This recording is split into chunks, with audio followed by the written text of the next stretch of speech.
Well, some additional thoughts time on America's Most Wanted by Ice Cube. This will probably be shorter because I was gone essentially the entire weekend of 4th of July. I hope all of you had a good time. I was out in Utah with my family. My dad retired out there last year, and it was family and friends, and we were hiking, and we were off-roading, and drinking by the fire, and it's just fucking fantastic. But because of that, I did not get a lot of time with the rap music, as they would call it sometimes, right?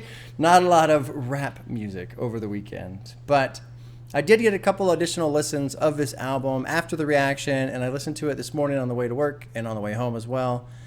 And there's something cool about this album to me because it reminds me of what I consider to be one of the classic metal albums. And America's Most Wanted came out in 1990.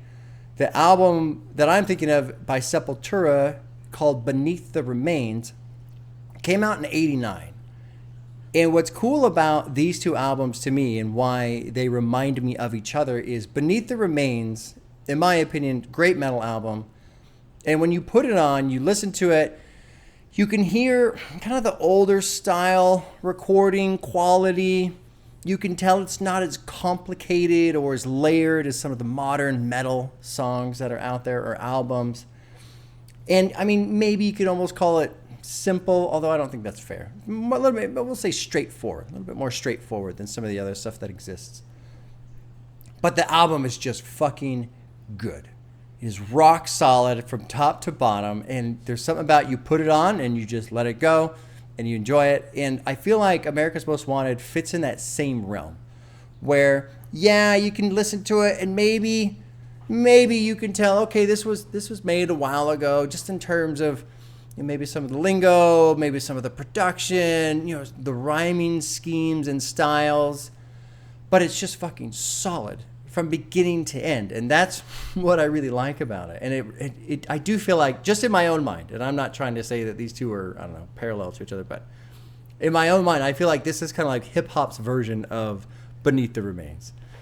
And I've seen people say this is, one of the best solo debut albums ever. And I can't really speak to that because I don't know. I haven't heard a lot of solo debut albums, but I love the way it starts. You kind of got this little sketch with Better Off Dead, and then it just boom, it just drops right in and it just hammers through. You only get that little break with like the drive-by skit there at the end, and get off my dick and tell your bitch to come here. But aside from those two tracks, it's basically just fucking banger after banger after banger. And what I love is track 4, What They Hittin' For, minute and 22 seconds. And I like that there's songs that are short because, and that there's songs that are longer because to me it makes it feel like each song is serving itself in the sense of, oh no, they need to be at least 3.5 minutes and no longer than 5. I was like, no, this song is 80 seconds. And I've said what I need to say in terms of this song, and now we're moving on to the next one. I like that. I think that's good. I did see some messages saying that I guess for his 20th anniversary of this album, he sits down and like talks about each track and the story behind each track. I haven't gotten a chance to watch that yet, but or listen to it, whatever it is. But I do want to check that out because I think it would be fun.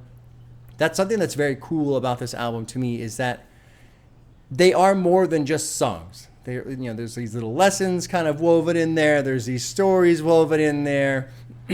It's pretty cool. I think, what would be my favorite? I don't know. I mean, track 2, the Person You Love to Hate, is very good. So they go and ban the AK. My shit wasn't fucking registered anyway. Or I butchered the lines. But I love that. I love that bit, right? It's so fucking good. America's Most Wanted's good. You Can't Fade Me. When we were driving to Utah 12 hours, I did have my wife, we listened to it once together, and I told her, I kind of gave her a warning going into that track, like, he's going to say some crazy shit. But if you pay attention, what he's saying is more of his thought process and not what he actually does. And not that makes what he's, saying / thinking okay, because what he is saying / thinking is obviously bad, terrible things.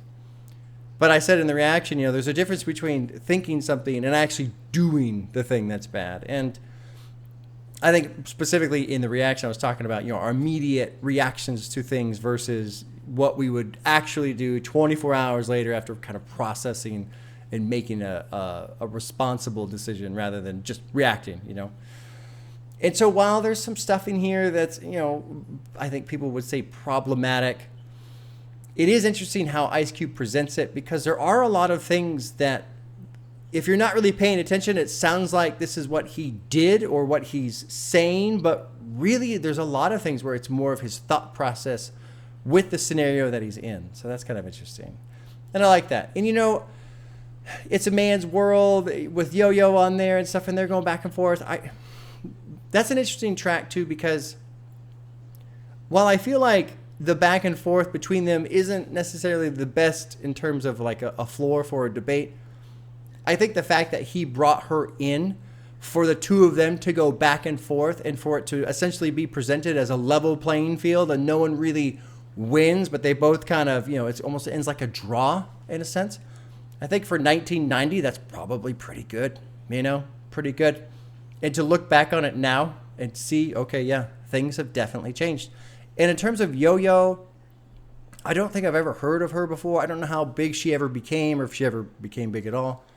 But, you know, 1990, I think that was before Lil' Kim. I think that was probably right around Missy Elliott. What was her? 89 was hers. I can't remember the name of the album. I'm blanking on it right now. But it is kind of neat to just see, I essentially assume, is the early beginnings of women in hip hop.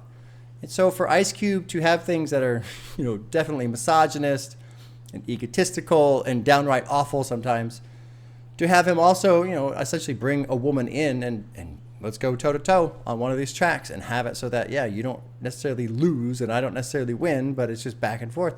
I think it's good. Overall, it's a cool album. I'm glad I did it. I enjoyed it. I still enjoy it. Putting it on today. It is kind of neat where sometimes I have these weeks where I wish I would have gotten more listens in. Like maybe I miss a day or two or even three. And I'm like, oh man, you know, I need to be listening to this album so I can do my additional thoughts. But sometimes when I take a couple days off and then go back and it's familiar to me, I can almost enjoy it in a different way rather than, it's almost like my brain tries to overkill the analysis of an album by, you know, trying to study it constantly while I'm listening to it instead of just putting it on and enjoying it.